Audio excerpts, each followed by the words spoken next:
ദൈവതിരുനാമത്തിന് സ്തോത്രം ചെയ്യുകയും സ്തുതിക്കുകയും ചെയ്യുന്നു. കർത്താവിൽ അനുഗ്രഹീതരായ ദൈവത്തിൻ്റെ മക്കളെ, കർത്തൃദാസന്മാരെ, അനുഗ്രഹിക്കപ്പെട്ട നല്ല ദിവസം ദൈവസന്നിധിയിൽ ദൈവത്തിൻ്റെ വചനം കേൾപ്പാൻ ഒരവസരം കൂടി ഭൂമിയുടെ മുകളിൽ ദൈവം നമുക്ക് തരികയാണല്ലോ. ഈ നല്ല ദിവസത്തിനായി ഞാനും കർത്താവിന് സ്തോത്രം ചെയ്യുന്നു. ഓരോ ദിവസത്തെ പ്രഭാതത്തിലും പ്രാർത്ഥനയിലും ഹൃദയവിചാരത്തിലും ഇന്നലേക്കാൾ നല്ല ദിവസമായി ദൈവം ഇന്നത്തെ ദിവസത്തെ ആക്കി തീർക്കണേ. നമ്മുടെ വാഗ്ദത്തങ്ങൾ നിറവേറുവാനും അധികം ദൈവത്തോട് അടുക്കുവാനും കർത്താവിനെ പ്രസാദിപ്പിക്കുവാനൊക്കെ സ്വർഗത്തിൽ നിക്ഷേപം സ്വരൂപിക്കുവാനും എല്ലാം ഓരോ ദിവസങ്ങളും ഉതകട്ടെ. ഇന്നേ ദിവസവും നമുക്കെല്ലാവർക്കും അങ്ങനെ തന്നെ ആകട്ടെ. യാതൊരു വിധത്തിലും ആത്മീകത്തിലോ ഭൗതികത്തിലോ ആരോഗ്യത്തിലോ ഒന്നും ഒരു നഷ്ടം നേരിടാതെ കർത്താവ് നമ്മെ കൺമണി പോലെ സൂക്ഷിക്കട്ടെ എന്നുള്ള അകമഴിഞ്ഞ പ്രാർത്ഥനയോടെ വചനകേൾവിക്ക് താല്പര്യം കാണിച്ചിരിക്കുന്ന പ്രിയപ്പെട്ടവർക്കെല്ലാവർക്കും യേശുക്രിസ്തുവിൻ്റെ ധന്യമുള്ള നാമത്തിൽ വിനീതമായ സ്നേഹവന്ദനങ്ങൾ അറിയിച്ചുകൊണ്ട് കർത്താവും രക്ഷിതാവും വീണ്ടെടുപ്പുകാരനും നമുക്ക് വചനം തരുന്നവനും നമ്മളെ വീഴാതെ വണ്ണം കാക്കുന്നവനും മഹിമാസന്നിധി വരെ കൈപിടിച്ചെത്തിക്കാമെന്ന് വാക്ക് പറഞ്ഞവനുമായ നമ്മുടെ ആത്മരക്ഷകനാം മഹാദൈവത്തിന് സ്തോത്രവും സ്തുതിയും മഹത്വവും പുകഴ്ചയും ആരാധനയും എല്ലാം എൻ്റെ ഹൃദയത്തിൽ നിന്ന് അർപ്പിച്ചുകൊണ്ട് ഇന്ന് നാം ഒരുമിച്ച് ചിന്തിപ്പാൻ ആഗ്രഹിക്കുന്ന ആത്മീക ചിന്തയ്ക്ക് ആധാരമായ വേദവാക്യം വെളിപ്പാട് പുസ്തകത്തിൽ നിന്നാണ്. വെളിപ്പാട് പുസ്തകം 7-ാം അധ്യായം 13-14 വാക്യങ്ങൾ ഞാൻ നിങ്ങളെ വായിച്ചു കേൾപ്പിക്കാം. വെളിപ്പാട് പുസ്തകം 7-ാം അധ്യായം 13-14 വാക്യങ്ങൾ. മൂപ്പന്മാരിൽ ഒരുത്തൻ എന്നോട്, വെള്ള നിലയങ്കി ധരിച്ചിരിക്കുന്ന ഇവർ ആര്, എവിടെ നിന്ന് വന്നു എന്ന് ചോദിച്ചു. യജമാനൻ അറിയുന്നുവല്ലോ എന്ന് ഞാൻ പറഞ്ഞതിന് അവൻ എന്നോട് പറഞ്ഞത്, ഇവർ മഹാകഷ്ടത്തിൽ നിന്ന് വന്നവർ. ഇവർ മഹാകഷ്ടത്തിൽ നിന്ന് വന്നവർ. മഹാകഷ്ടത്തിൽ നിന്ന് വന്നവർ. വെളിപ്പാട് പുസ്തകത്തിൻ്റെ 7-ാം അധ്യായത്തിലേക്കൊക്കെ എത്തുമ്പോൾ മഹോപദ്രവകാലത്തിൻ്റെ മധ്യത്തിൽ കർത്താവിനെ വിശ്വസിക്കാൻ അവസരം കിട്ടി.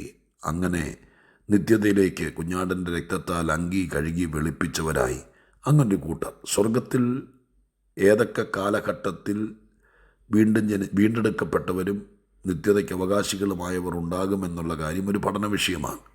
പഴയ നിയമ വിശുദ്ധന്മാർ, കർത്താവിൻ്റെ മണവാട്ടി സഭ, രക്തസാക്ഷികളായി മഹോപദ്രവകാലത്ത് അങ്ങനെ മരണം വരിക്കപ്പെട്ടവർ, അങ്ങനെ വ്യത്യസ്തരായിരിക്കുന്ന പല കൂട്ടരാണ് നിത്യതയ്ക്ക് അവകാശികളാകുന്നത്. അതിനെക്കുറിച്ച് ഗഹനമായ പഠനം നമുക്ക് ആവശ്യമാണ്. അതൊക്കെ സന്ദർഭോചിതമായി നിങ്ങൾ അന്വേഷിക്കുകയും ആരായുകയും പഠിക്കുകയും ചെയ്യുക. അതിനിവിടെ ഒരു കൂട്ടർ മഹാകഷ്ടത്തിൽ നിന്നവ എതിർക്രിസ്തുവിൻ്റെ ഭരണകാലത്ത് കർത്താവിങ്കിലേക്ക് വന്നവരായിരിക്കുന്ന നിത്യതയ്ക്ക് അവകാശികളായി തീർന്നിരിക്കുന്ന ആളുകൾ. അവരെങ്ങനെ വന്നു, അതൊക്കെ ഞാൻ ആദ്യം ഓർപ്പിച്ച പോലെ വെളിപ്പാട് പുസ്തകത്തിൻ്റെ പഠനം ആവശ്യമുള്ളതാണ്. അവിടേക്കൊന്നും പോകാൻ ആഗ്രഹിക്കാതെ ഞാൻ ഈ മഹോപദ്രവകാലം എന്നുള്ള കാലഘട്ടത്തെ പോലും മറന്നുകൊണ്ട് ഇന്നത്തെ ആത്മീക ചിന്തയ്ക്ക് വേണ്ടി ഞാൻ ആ പദത്തെ ഒരാത്മീക ലളിത ആശയമാക്കി നിങ്ങളുടെ ഹൃദയത്തിൽ തരാൻ ആഗ്രഹിക്കുകയാണ്. നോക്കൂ, ഇവിടെ ഒരു കൂട്ടം ആളുകൾ, കുറച്ചുകൂടെ പുറകിലേക്ക് വാക്യങ്ങൾ നോക്കിയാൽ കാണാൻ കഴിയും, അവരാകപ്പാടെ ഒരു കറുത്ത വസ്ത്രം ധരിച്ച് കറുത്ത തുണി കൊണ്ട് വാ മൂടിക്കെട്ടി തലകുനിച്ച് നിൽക്കുന്നവരായിട്ടല്ല. വെള്ള നിലയങ്കിയ വിജയത്തിൻ്റെ ലക്ഷണമാണ് വെള്ളവസ്ത്രം. അങ്ങനെ വെള്ള നിലയങ്കി ധരിച്ചുകൊണ്ട് ജയിച്ചവരെ പോലെ നിൽക്കുകയാണ്. പുറകോട്ടിറങ്ങി വായിക്കുമ്പോൾ കാണാൻ കഴിയുന്നവരുടെ കയ്യിൽ കുരുത്തോലകൾ പിടിച്ചുകൊണ്ട് നിൽക്കുകയാണ്. കുരുത്തോല, അതിനൊക്കെ അർത്ഥമുണ്ട് കേട്ടോ. കുരുത്തോല പിടിച്ചുകൊണ്ട് വെള്ള നിലയങ്കി ധരിച്ചുകൊണ്ട് കരഞ്ഞുകൊണ്ട് നിൽക്കുന്നു എന്നല്ല, മുഖം വാടി നിൽക്കുന്നു എന്നല്ല, സ്തുതിച്ചും മഹത്വപ്പെടുത്തിയും സന്തോഷിച്ച് നിൽക്കുകയാണ്. ഇവരെക്കുറിച്ച് ചോദിക്കുന്നു, ഇത്രയും ബൃഹത്തായ ഒരു സമൂഹം, എണ്ണിക്കൂടാത്ത പുരുഷാരമെന്നാണ് പുറകിൽ എഴുതിയിരിക്കുന്നത്. ഇവരെല്ലാം കണ്ടപ്പോൾ യോഹന്നാനെ പത്മോസിലൂടെ കൊണ്ടു നടന്ന് കാര്യങ്ങൾ ഗ്രഹിപ്പിക്കുന്ന ആ കൂട്ടരിൽ മൂപ്പന്മാരിൽ ഒരുവൻ യോഹന്നാനോട് ചോദിച്ചു, ഈ നിൽക്കുന്നതൊക്കെ ആരാന്ന് മനസ്സിലായോ, അവരെവിടെ നിന്നാണ് വന്നതെന്ന് മനസ്സിലായോ? യോഹന്നാന് പിടികിട്ടിയില്ല. യോഹന്നാൻ പറഞ്ഞു, യജമാനനെ അങ്ങ് അറിയുന്നല്ലോ. അപ്പോൾ ആ മൂപ്പന്മാരിൽ ഒരുവൻ യോഹന്നാന് പറഞ്ഞു കൊടുക്കുകയാണ്, ഇവർ മഹാകഷ്ടത്തിൽ നിന്ന് വന്നവരാണ്. മഹാകഷ്ടത്തിൽ നിന്ന് വന്നവരാണ്. കഷ്ടം എന്ന വിഷയം അഥവാ കഷ്ടത എന്ന വിഷയം വേദപുസ്തകത്തിലെ ഒരു പ്രമാദമായിരിക്കുന്ന വിഷയമാണ്. മനുഷ്യർക്ക് എങ്ങനെ കഷ്ടതയുണ്ടായി, കഷ്ടതയുടെ ഉദ്ദേശം എന്താണ്, കഷ്ടത എത്ര തരമുണ്ട്, കഷ്ടതയ്ക്കപ്പുറം എന്താണ്, ഇതൊക്കെ ഞാൻ എപ്പോഴും പറയുന്നത് പോലെ കേട്ടാൽ പോരാ, പഠിക്കണം കേട്ടോ. അതിലേറ്റവും തീവ്രമായൊരു കഷ്ടത്തിലൂടെ കടന്നുപോയ ആളുകൾ. കടന്നുപോയി എന്ന് പറയുന്നതിനകത്ത് ഇന്നത്തെ ദൂതിനകത്ത് ആശയപ്പശുണ്ടാകും. ഞാൻ നിങ്ങളെ ഓർപ്പിക്കാൻ ആഗ്രഹിക്കുന്നത്, ഈ വാക്യത്തിനകത്ത് കഷ്ടത്തിൽ നിന്നും വന്നവർ എന്നാണ്. വന്നവർ, ഞാൻ നിങ്ങളെ ഓർപ്പിക്കട്ടെ, കഷ്ടത്തിലൂടെ പോയവർ ഒത്തിരി പേർ ഈ ലോകത്തിലുണ്ട്. ഞാൻ ഒറ്റ വാക്കിനെ നിങ്ങളുടെ ശ്രദ്ധയിൽ കൊണ്ടുവരിക. കഷ്ടത്തിലൂടെ പോയവർ, അവരങ്ങ് പോയി, കഷ്ടത്തിലൂടെ പോയി. എങ്ങോട്ട് പോയി, എന്ത് സംഭവിച്ചു എന്നതിനെക്കുറിച്ചൊന്നും ഹിസ്റ്റോറിക്കലായി വലിയ തെളിവുകൾ കിട്ടാതെ പോയ ഒത്തിരി പേർ കഷ്ടത്തിലൂടെ പോയവർ. കഷ്ടത്തിൽ തീർന്നവർ ഈ ലോകത്തിലുണ്ട്. വലിയ കഷ്ടം വന്നു, ആ കഷ്ടത്തിൽ പിടിച്ചു നിൽക്കാൻ പറ്റാതെ മനസ്സ് തകർന്ന് ആ കഷ്ടതയുടെ നടുവിൽ രോഗമോ പ്രയാസമൊക്കെ വന്നപ്പോൾ ആ കഷ്ടത്തിൽ തീർന്നു പോയവർ. വലിയ ക്യാൻസർ പോലത്തെ പ്രശ്നങ്ങളൊക്കെ വന്നു, വലിയ ബുദ്ധിമുട്ടുകൾ വന്നു, വലിയ തകർച്ചകൾ വന്നു, അതിനകത്ത് പെട്ടു തീർന്നു പോയവരുണ്ട്.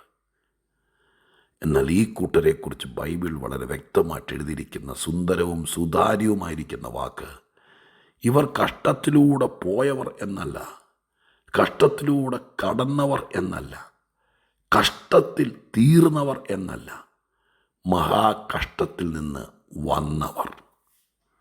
മഹാകഷ്ടത്തിൽ നിന്ന് വന്നവർ. എന്നെ കേൾക്കുന്ന പ്രിയപ്പെട്ട സഹോദരി സഹോദരന്മാരെ, കഷ്ടത്തിൽ നിന്നൊരു തിരിച്ചുവരവുണ്ട്. കഷ്ടത്തിലൂടെ പോയ ഒത്തിരി പേർ ആ പോക്ക് അങ്ങ് പോയി. ചിലർ ആ പോക്കിനകത്ത് അങ്ങ് പോയി. മനസ്സ് തകർന്ന് മാനസിക സമ്മർദ്ദങ്ങൾ നേരിട്ട് നിരാശരായി മനുഷ്യരെ കാണാൻ പോലും ആഗ്രഹമില്ലാതെ എവിടെയൊക്കെയോ അവർ ബന്ധുക്കളെയും സ്വന്തക്കാരെ പോലും കാണാൻ മനസ്സില്ലാതെ എവിടെയൊക്കെയോ കാണും. അവരുടെ മുഖം മാറിപ്പോയി കാണും, വസ്ത്രധാരണം മാറിപ്പോയി കാണും, അവരുടെ ശരീരഘടന പോലും ആയി കാണും.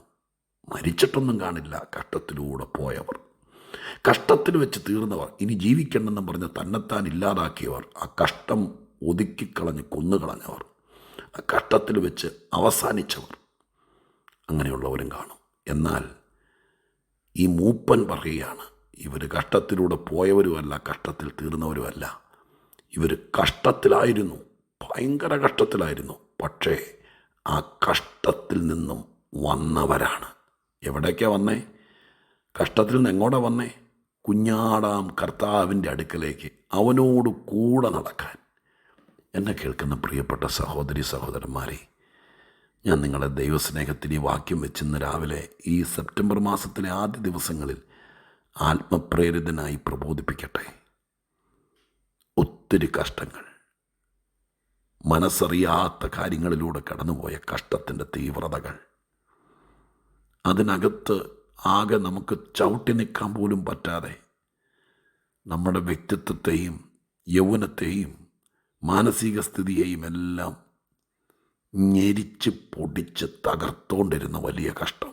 ആ കഷ്ടത്തിൽ നിന്ന് ഒരു മടങ്ങി വരവുണ്ടാകുമോ? ആ കഷ്ടത്തിൽ നിന്നൊരു വരവിനി ഉണ്ടാകുമോ? അതെയോ അതിലൂടെ അങ്ങ് തീരുവുള്ളൂ? നിങ്ങളുടെ ഈ വാക്യം വെച്ച് ദൈവസന്നിധിയിൽ വിശ്വസിക്കണം. ഇപ്പോൾ അകപ്പെട്ടിരിക്കുന്ന കഷ്ടം, ഇപ്പോൾ കടന്നു പോയിക്കൊണ്ടിരിക്കുന്ന ഈ കഷ്ടം, ഇപ്പോഴത്തെ സാഹചര്യം, അതിനകത്ത് നിന്ന് ഞാനും എൻ്റെ കുടുംബവും, ഞാൻ എപ്പോഴും പറയുന്ന പോലെ എൻ്റെ മക്കളും, നിങ്ങൾ അമ്മമാരും പിതാക്കന്മാരും കർത്തദാസന്മാരൊക്കെ എന്നെ കേൾക്കുന്നവരുണ്ടല്ലോ, നിങ്ങളാണ് ആ കഷ്ടത്തിൽ കിടന്ന് ഭാരപ്പെടുന്നതെങ്കിൽ നിങ്ങൾ ഈ വാക്യം വെച്ച് ദൈവസന്നിധിയിൽ വിശ്വസിച്ചുകൊണ്ട് പറ, ഞാൻ ഈ കഷ്ടത്തിൽ നിന്ന് വരും. കഷ്ടം എന്നെ ഒഴുക്കിക്കൊണ്ട് പോകുമെന്നല്ല, കഷ്ടത്തിൽ നിന്ന് വരും. എൻ്റെ കുഞ്ഞ് ഇപ്പോൾ അവൻ സഹിക്കവയ്യാത്ത കഷ്ടത്തിലായിരിക്കുന്നു. എൻ്റെ മകൾ ആ കഷ്ടത്തിനകത്ത് നിന്ന് വരും. എൻ്റെ കുടുംബം ഇപ്പോൾ ആർക്കും വേണ്ടാത്ത, ആരും ശ്രദ്ധിക്കാത്ത ഇങ്ങനൊരു കൂട്ടരുണ്ടോയെന്ന് പോലും പലരുടെ മനസ്സിൽ നിന്ന് മാഞ്ഞു പോയിക്കൊണ്ടിരിക്കുമ്പോൾ കഷ്ടനിമിത്തമാണ് അതൊക്കെ സംഭവിച്ചത്. പക്ഷെ വരും. കാട്ടിൽ അപ്പനും അമ്മയും പോലും മറന്നു കിടന്ന ദാവീദ് എന്ന മനുഷ്യൻ തിരിച്ചു വന്ന വരവ് കണ്ടോ? അതുപോലെ ഞാൻ നിങ്ങളെ അനുഗ്രഹിക്കുകയാണ്. ഈ സെപ്റ്റംബർ മാസത്തിൽ കഷ്ടത്തിലൂടെ നിങ്ങളങ്ങ് പോയി എന്നല്ല, കഷ്ടത്തിൽ നിങ്ങളങ്ങ് തീർന്നു എന്നല്ല, ഇപ്പോഴത്തെ കഷ്ടത്തിൽ നിന്ന് നിങ്ങൾ വരും. സാക്ഷികളുടെ സമൂഹത്തിലേക്ക്, നിങ്ങളുടെ ചാർച്ചക്കാരുടെ നടുവിലേക്ക്, സമുന്നതമായിരിക്കുന്ന നിങ്ങളുടെ ആ സഭാ കൂടിവരവിന് നടുവിലേക്ക്, നിങ്ങളുടെ കർത്താവിൻ്റെ പാദപീഠത്തിലേക്ക്, ബഹുപുരുഷാരത്തിന് നടുവിലേക്ക്, കുരുത്തോല ഏന്തി കർത്താവിനെ സ്തുതിക്കുന്ന ജനത്തിൻ്റെ നടുവിലേക്ക്, സന്തോഷിക്കുന്നവരുടെ ഇടയിലേക്ക്, കുഞ്ഞാടിൻ്റെ ചോരയാൽ അങ്കി അലക്കി വെളുപ്പിച്ച വെള്ള നിലയങ്കി ധാരികളുടെ നടുവിലേക്ക് എൻ്റെ കർത്താവ് എന്നെ സന്തോഷത്തോടെ വരുത്തും. ഈ കഷ്ടത്തിൽ നിന്ന് ഞാൻ വരും എന്ന് നിങ്ങൾക്ക് നിങ്ങളോട് പറയാൻ പറ്റുമോ? പറയാൻ എളുപ്പമാണ് പാസ്റ്ററെ, എത്ര പ്രാവശ്യം പറഞ്ഞതാ. ആ വക ചിന്തകളൊക്കെ നമ്മുടെ മനസ്സിനകത്ത് പിന്നെയും പിന്നെയും വരുമ്പോൾ ദൈവത്തിൻ്റെ ആത്മാവ് നിങ്ങൾക്ക് വേണ്ടി തരുന്ന അവസരം പാഴാക്കാതെ വിശ്വാസത്തിൻ്റെ വാക്കുകൾ പറ. ഞാൻ വരും.